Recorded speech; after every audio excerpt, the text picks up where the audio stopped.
दोस्तों नमस्कार। दोस्तों, क्या वो दौर मान लिया जाए लद गया या बीत गया जब एसएससी सीजीएल परीक्षा में प्रारंभिक चरण पर प्री एग्ज़ाम में 200 में से 100 या 110 नंबर लाने पर भी सिलेक्शन हो जाया करता था।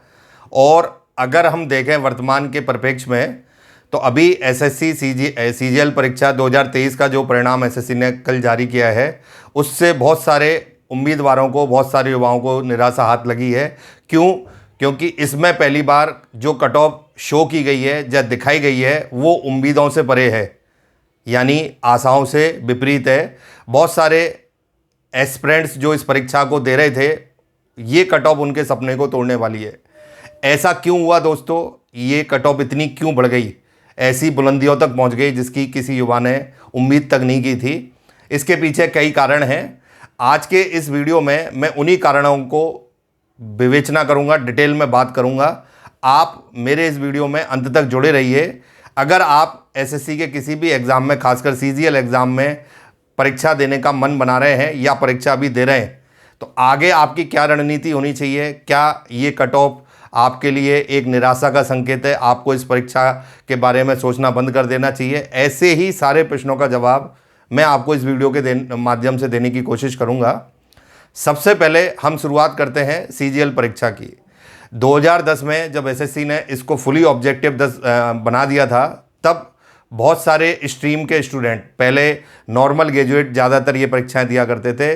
2010 के बाद से जब ये ऑब्जेक्टिव फॉर्म में आई, फुली मेंस एग्ज़ाम भी ऑब्जेक्टिव फॉर्म में होने लगा, तो बहुत सारी स्ट्रीम, मान लीजिए प्रोफेशनल डिग्री के खासकर स्टूडेंट, इससे जुड़ने लगे और धीरे धीरे ये एक हाई प्रोफाइल एग्ज़ाम में कन्वर्ट हो गया।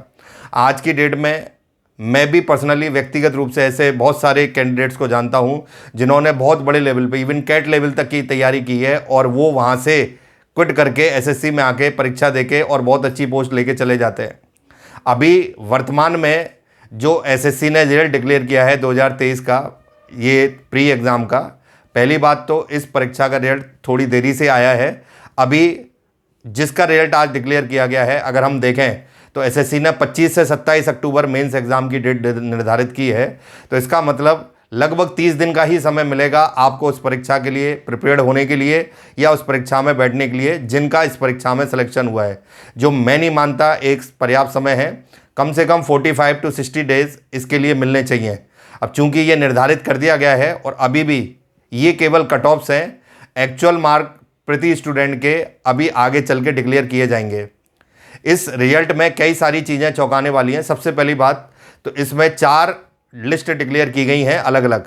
अगर एक लिस्ट में देखें जो कि आपकी स्टैटिकल ऑफिसर के लिए है, इन्वेस्टिगेटर के लिए, ग्रेड 3 के लिए, उसमें अनरिजर्व कैटेगरी मतलब जनरल कैटेगरी का कट ऑफ 172.36 है। एक पोस्ट बनती है assistant auditor officer, assistant account officer, जिसका ग्रेड पे 4800 है। उसके अंदर भी जनरल कैटेगरी का कट ऑफ जो है 169 नंबर है। दोस्तों, ये कट ऑफ बहुत ज़्यादा होता है। किसी समय नेगेटिव परीक्षा में, इवन बैंक पीओ तक एग्जाम में ये माना जाता था कि आप 50% से ऊपर क्रॉस कर लेते हैं, मतलब ये गारंटेड है कि आपका प्री एग्जाम में सिलेक्शन हो जाएगा। और यहाँ पे अगर देखें, कॉमन लिस्ट की बात करूँ तो सारी कट ऑफ आपके सामने है। ये अनरिजर्व कैटेगरी की कट ऑफ है। कॉमन लिस्ट का मतलब 4th नंबर लिस्ट, जिससे कि आप सारे पोस्ट के लिए other than assistant account officer, assistant audit officer, junior statistical officer, statistical investigator grade 3 के अलावा जितनी भी पोस्ट होती हैं, इनकम टैक्स इंस्पेक्टर है, सेंट्रल एक्साइज इंस्पेक्टर है, बाकी असिस्टेंट ग्रेड की जितनी भी पोस्ट हैं, वो सब इसी के माध्यम से आप दे पाएंगे। तो इस 4th नंबर लिस्ट में जो कट ऑफ है वो आपके सामने है। जैसे जनरल कैटेगरी का कट ऑफ है 150.04। और दोस्तों, ये मार्क्स भी नॉर्मलाइज मार्क्स हैं, मतलब किसी के घट के आए हैं या किसी के बढ़ के आए हैं। और कट ऑफ का मतलब आप अच्छी तरह जानते हैं, ये एंड मार्क्स नहीं है, स्टार्टिंग मार्क्स है जहां से सिलेक्शन होना चालू हुआ है। तो इसका मतलब हाई एंड क्या होगा, ये कोई भी अनुमान नहीं लगा सकता। और इस बार जो सारी शिफ्ट के पेपर आए, इसमें ऐसा बहुत कुछ शायद नहीं हुआ होगा कि किसी के बहुत ज़्यादा नंबर बढ़ गए होंगे या बहुत ज़्यादा नंबर घट गए होंगे। जहाँ तक मेरा अनुभव कहता है, ये +-5 का मामला रहा होगा। किसी के प्लस ज़्यादा 5 या किसी के +5 नेगेटिव, तब जाके ये इस तरीके का एक स्कोर सामने है आपके। इसमें ईडब्ल्यूएस कैटेगरी का 143.44 है, ओबीसी कैटेगरी में 14.53 है, एससी कैटेगरी में 126.68 है और एसटी कैटेगरी में 118.16। इस तरीके से ये total number of candidates available थे इन कैटेगरीज़ के अंदर। कुछ कैटेगरीज और हैं जिनको मैंने मेंशन नहीं किया है इसमें, जिसमें एक्स आर्मी वाले जो कैंडिडेट होते हैं, एक्स सर्विसमैन कैंडिडेट होते हैं, उनके लिए भी है। विकलांग वाला जो कैटेगरी है उसके लिए भी है। तो इसमें टोटल यहाँ पे 7111 और 2 मैंने 71,112 कैंडिडेट एलिजिबल है इस लिस्ट के हिसाब से, जो सारी कॉमन पोस्ट के लिए मेंस एग्ज़ाम दे सकते हैं, जो 25 से 27 अक्टूबर के बीच में आयोजित होगी। सबसे पहली बात तो ये कट ऑफ बढ़ने का रीज़न यही संख्या है, क्योंकि एसएससी जो 2023 की परीक्षा आयोजित कर रही है सीजीएल की, उससे लगभग 8,500 के आसपास वैकेंसी भरे जाने का अनुमान है। और एसएससी का अब तक ट्रेंड रहा है कि जितनी वैकेंसी होती थी उसका 15 गुना प्री में पास किया जाता था, जिससे कि वो मेंस में अपेयर हो सके। तो चूंकि यहाँ पे एक फेज अगर इसको देखें तो यहाँ पे 15 गुना अगर हम मान लें वैकेंसी का, तो लगभग 1.25 लाख कैंडिडेट होना चाहिए, पर इसको रखा गया है 71,000 के आसपास। ये लगभग 8.5 पौने 9 या 9 गुना मान लीजिए, लगभग एग्जैक्टली नहीं है, तो 9 गुना के आसपास कैंडिडेट पास किए गए। इसके पीछे कई कारण हैं। सबसे पहला कारण ये है क्योंकि एसएससी में जो अब सिलेक्शन होगा सीजीएल में, वो सिर्फ मेंस एग्जाम से हो रहा है। वो जो आपके 300 नंबर का 90 नंबर का पेपर है, उससे फाइनल कट ऑफ निकलती है। पहले एसएससी में एक फेज और होता था जिसमें इंटरव्यू रखते थे किसी टाइम पे, फिर बाद में डिस्क्रिप्टिव पेपर आया। तो यहाँ पे विद्यार्थियों की संख्या, कैंडिडेट्स की संख्या कम कर देने से कट ऑफ का दायरा थोड़ा बढ़ गया, जिससे कि कई स्टूडेंट जो उम्मीद लगा के बैठे थे कि हमारा सिलेक्शन हो जाएगा, कई तो तैयारी भी चालू कर चुके थे, उनका सिलेक्शन नहीं हुआ। तो एक कट ऑफ बढ़ने का रीज़न ये है। दूसरा, मैंने शुरू में वीडियो के मेंशन किया कि अब इसमें बड़े बड़े एग्ज़ाम देने वाले स्टूडेंट जो वहाँ उनको निराशा हाथ लगती है, वो इसमें कूद पड़े हैं। एसएससी का एक सबसे नेगेटिव पॉइंट है कि इसमें कई स्टूडेंट जो सेलेक्ट हो जाते हैं, इवन नौकरी भी कर रहे हैं, वो बार बार अपनी योग्यता जांचने के लिए परीक्षा देते रहते हैं। एक तरीके से वो पूरे पेपर एग्ज़ाम पैटर्न को पूरा अच्छी तरह अपने हार्मोनाइज कर लेते हैं, आत्मसात कर लेते हैं। ऐसे में जो फ्रेशर बच्चा होता है वो उनको टक्कर नहीं दे पाता। ये कट ऑफ बढ़ने का एक दूसरा कारण भी है। बार बार बच्चे, जैसे किसी बच्चे को मान ली नॉर्थ इंडिया से बिलोंग करता है और उसको साउथ में पोस्टिंग मिल गया, तो वो इसी चीज़ को ट्राई करने के लिए दोबारा प्री एग्ज़ाम दे देगा कि भाई मुझे क्या पता है इस बार नॉर्थ मिल जाए। तो मैक्सिमम बच्चे जो एसएससी में सेलेक्ट होते हैं प्री लेवल से ही, वो 30 से 40% कम से कम रिपीटर्स होते हैं। तो ऐसे में कट ऑफ बढ़ने का एक रीज़न ये भी है।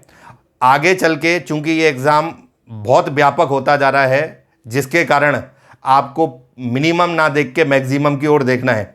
बहुत सारे ऐसे बिंदु हैं जो इस रिजल्ट से इंडिकेट करते हैं कि आने वाले समय में ये परीक्षा और जटिल हो जाएगी। तो इससे ऐसा निराश होने की ज़रूरत नहीं है, क्योंकि पेपर का लेवल भी डिपेंड करता है। जब कट ऑफ ज़्यादा जाती है तो इसका मतलब है पेपर का लेवल आसान था, और वो आसान एक व्यक्ति के लिए नहीं होता है, लगभग सबके लिए होता है जिन्होंने एक स्टैंडर्ड लेवल पर तैयारी करी है।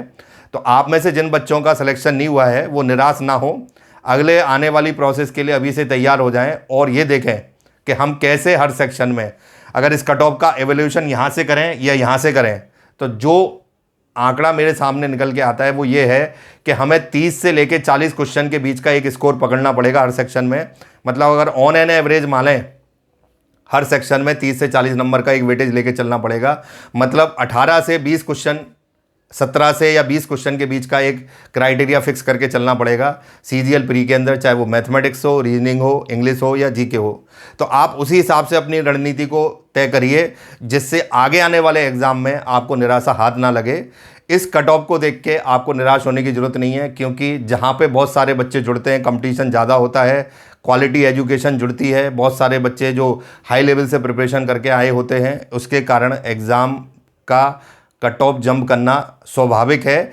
ऐसे में आपको उनके लेवल तक लेके जाना है जो इस लेवल पे आज आके खड़े हैं, और उसी लेवल से तैयारी करके आपको ऊपर की तरफ, मतलब ये मान के चलना है कि इससे 10% ऊपर ज़्यादा वाली तैयारी करें, जिससे कि अगली बार हम एक कांस्टेंट अच्छी कट ऑफ पे जाके टिक सकें और हमारा सिलेक्शन। और ये महत्वपूर्ण है कि इस बार सीजीएल प्री 22 में भी जो हुआ, 23 में भी हुआ, इसके मार्क्स मेंस में कैरी ओवर नहीं होंगे, यानी सिलेक्शन केवल मेंस के मार्क्स पे होगा। ये केवल एलिमिनेशन राउंड है।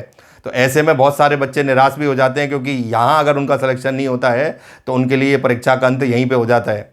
तो आप निराश मत होइए दोस्तों, आगे आने वाली परीक्षा के लिए अभी से कमर कस लीजिए और ये देखिए कि हमारी कमियां क्या रह गई। अभी कुछ दिन बाद एसएससी जब मार्क्स डिक्लेयर करेगा तो जहां आपको कमी लगे उस क्षेत्र में अच्छा सुधार करके अगले एग्ज़ाम के लिए अपने आप को प्रिपेयर करिए। आगे समय समय पे हम इसके लिए रणनीति आपको डिलीवर करते रहेंगे। दोस्तों, आपको ये वीडियो कैसा लगा, इसके बारे में आप अपने कमेंट के माध्यम से अपनी राय ज़रूर दें। अगले वीडियो में जल्दी आपसे मिलते हैं। Thank you very much.